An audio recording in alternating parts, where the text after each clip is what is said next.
Where does Jesus want to go? You know, when the heart of Jesus is so in love with all of mankind, I really believe, and that's why we began, that the first place he wants to go is to your home. What did he say to Zacchaeus? Take me to your home. I want to be in your house. Where did he go with Peter? He went to his house. That's the first place he wants to go.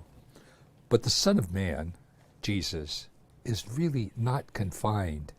When he goes into a person's house, he wants to be there, and that is kind of familiar, family.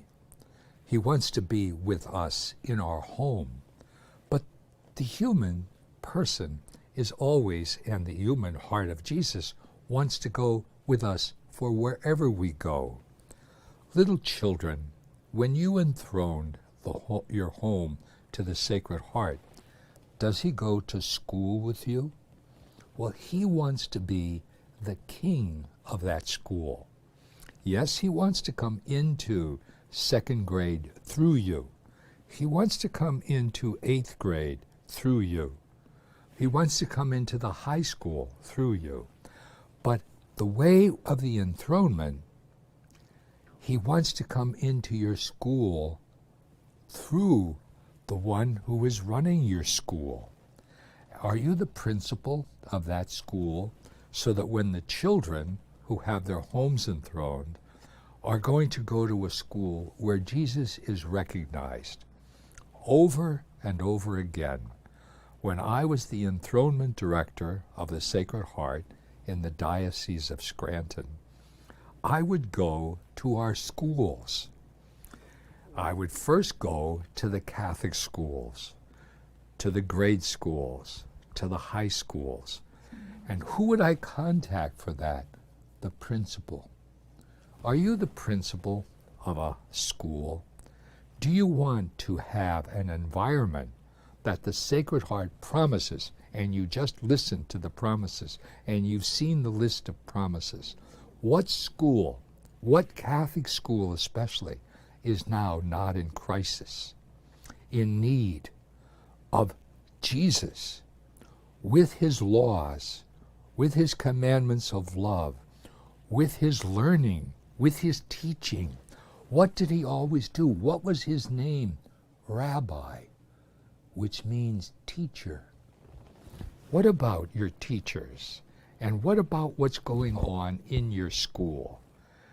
How is Jesus being honored, praised, adored, and loved in your school?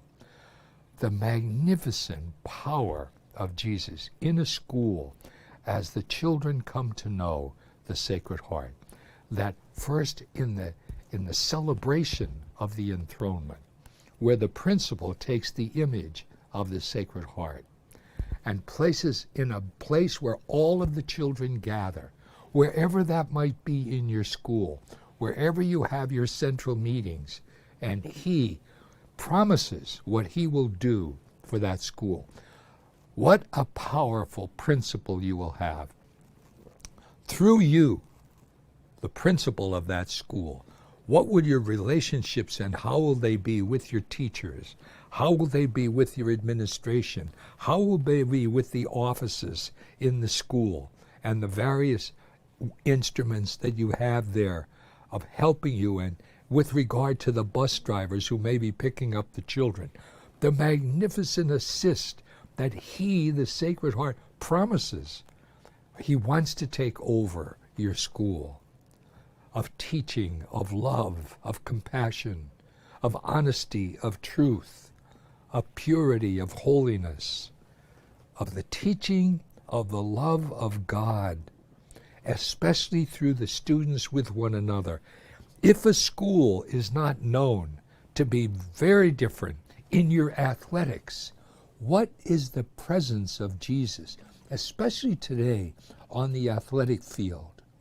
How these tremendous gifts, through the power of the Holy Spirit, through the power of the Sacred Heart of Jesus, and what it can do for your school. In one of the schools here in Dallas, Pennsylvania, here in Scranton, one of the children was very severely handicapped, mentally, physically, and in many ways. His family had this tremendous devotion to the Sacred Heart. Justin was just an outstanding, beautiful man. I think he was 13 when this happened. And his brother, who loved him and cared for him, he actually would take him. When he went to school, he actually then, were the children going to make fun of Justin, who was so awkward looking and walked so differently than others? And really, he was born blind. What were they? They loved Justin. In that school, there was such a care. There was no bullying and making fun of and mocking. No, there was an awareness of the reverence. His brother was an outstanding football player in that school. And Justin would always show up at the games. He had the colors of the school, and he was always cheering in his little way for the success of the team.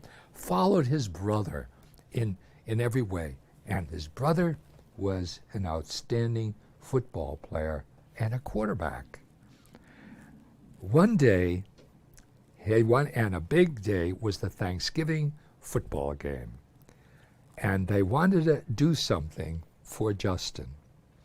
And they wanted to have Justin in some way participate in the game. Now, this is enthronement of the Sacred Heart, and it's not a Catholic school. But these were outstanding devotees of the Sacred Heart. The whole team got together, along with the opposition team, and at halftime, they had, and it's on film, you could actually see it, how beautiful it was when his brother was helping Justin catch the football and catch the winning touchdown for the team. And his brother was the one who helped him across the finish line.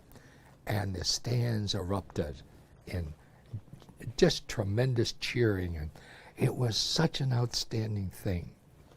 I think TV picked it up, and it was shown pretty much on national news.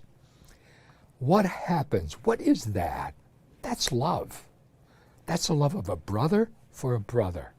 That's the love of a school for one another. Jesus can transform love in a school. His kingdom is a kingdom of love.